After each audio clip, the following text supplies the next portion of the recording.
Sexual health is hugely important, but it's one of these subjects that everyone treats as taboo, and it's embarrassing to talk about it, especially in Britain. We have this whole stiff upper lip attitude where we're like, no, you can't talk about sex, it's too inappropriate and embarrassing, and we should just leave it all together and just be quiet about the whole thing. And I completely disagree with that attitude towards talking about sex. If we just have these conversations openly and honestly, I feel like a lot more people would be better informed and therefore safer and healthier. So even if we feel like these conversations are a little bit embarrassing and a little bit cringeworthy, it's better just to have them for the sake of everyone's better health. From the moment that you become sexually active, you are at risk of getting an STD, which is a sexually transmitted disease. Sometimes they're referred to as STIs, which is sexually transmitted infection, but they're the same thing. STDs can be caught or passed on when you have sex or when you have close sexual interaction with somebody else. And it's so important that when you're between sexual partners, or you have any symptoms, or even if you don't have any symptoms and you just want to go get checked out,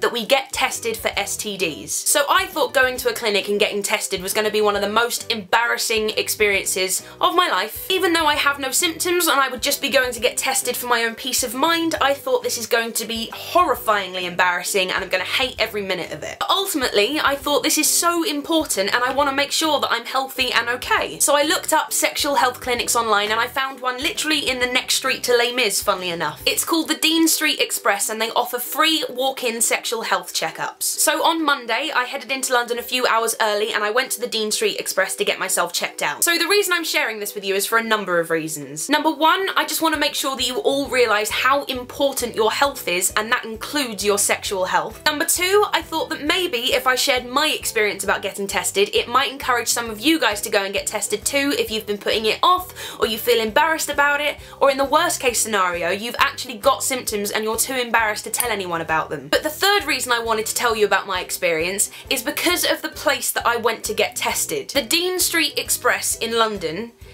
is incredible. Now, I'm not gonna lie, I was quite scared when I went to this place on Monday. Even though I had no symptoms, sometimes there are no symptoms or there are no noticeable symptoms. And even though I'm not the easiest person to embarrass, talking about your own sexual health is obviously gonna make you feel a little bit uncomfortable, so I was preparing myself for the worst. So I walked into 34 Dean Street and I was surprised to see that it was actually quite busy. So I walked up to a free desk and I said, "Hi, I'm really sorry I've not been here before. I want to get checked out. How do I go about doing this?" And the guy was really friendly, gave me a big smile and was like, "Just come over here to one of our screens," and he led me to this screen on the desk that had a big, like, shield over it. And he said, "Just answer these questions on the touchscreen and let me know when you're done." So I looked down at this touchscreen and it asked me my name, my date of birth, my address, my mobile number, that kind of thing. All the details they'd need to get in touch with me to tell me my results. And then the screen moved on to all of the uncomfortable questions I was dreading answering. I was so relieved and so thankful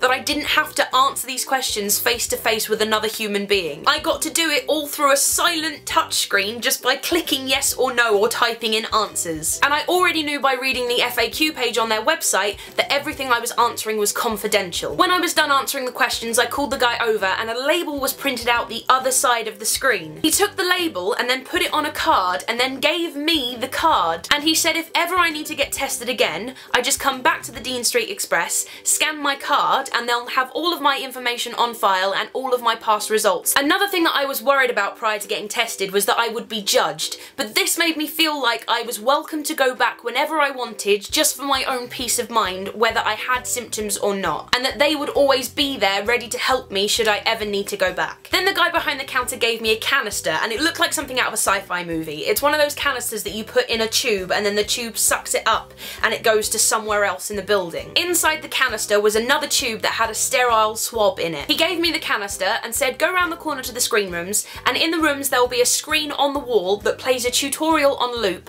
which shows you how to carry out the test yourself. So for different STDs there are different kinds of tests, and those tests are then different for men and women. So I didn't know what I was gonna have to do. I didn't know what tests I was gonna have to take, but I just sort of prepared myself and I was like, I'm going to get tested no matter what that means. So when the guy told me that I'd get to follow a tutorial and do the test myself without having to go through the embarrassment of showing someone my foof, I was in heaven. I thought that was the best thing ever. And so I queued up with a bunch of men and women holding my canister, and I didn't feel embarrassed at all because I was like, you guys are all here for the same reason. So I went into the screen room, I followed the tutorial, I carried out the test myself, I then put everything back into the canister, and there's a tube in the corner of the room that I put the canister into, and it sucked the canister up and took it somewhere else in the building to their own special lab to get it tested and get my results. It was awesome! And then I got told to go downstairs for a blood test. I waited in their waiting room for like 10 minutes where there was a coffee machine and bowls of sweets and free Wi-Fi. It was like Starbucks. Then I got called into a room by a really lovely woman who asked me a few questions, but they weren't really that embarrassing. And then she just chatted to me about what I was gonna do with the rest of my day, and she took a bit of my blood, and that was it. And I said to her, this might be a really stupid question, but is there anything else I need to do while I'm here? And she was like, no. That's it, you can go now and we'll just text you your results in the next 6 hours. So if you're London based and you feel like you need to get checked out because you have symptoms or you just want to get checked out for your own peace of mind, go to 34 Dean Street Express. Even though not all clinics are going to be like the Dean Street Express, they're still there to care for and help you. And they will still be completely confidential and non-judgmental. And it's so incredibly important that from the moment that you are sexually active, you take care of your sexual health like you take care of the rest of your health. And it doesn't need to be embarrassing or cringeworthy, and the more that we talk about it and the more that we have these conversations, the less taboo it's going to become. And hopefully that will result in everyone being safer and healthier. So I encourage anyone in my audience who is sexually active to go and get yourself checked out, whether that's at Dean Street Express or a clinic near you. Dear Tom and G. That introduction was brought to you by myself and 2 people I saw at Stage Door last night. The girl in the video hadn't seen Les Mis before, and that was her first time seeing the show, so I felt honoured to be her first Eponine. But the boy in the video is called Alfie, and I've met him a few times before at Stage Door.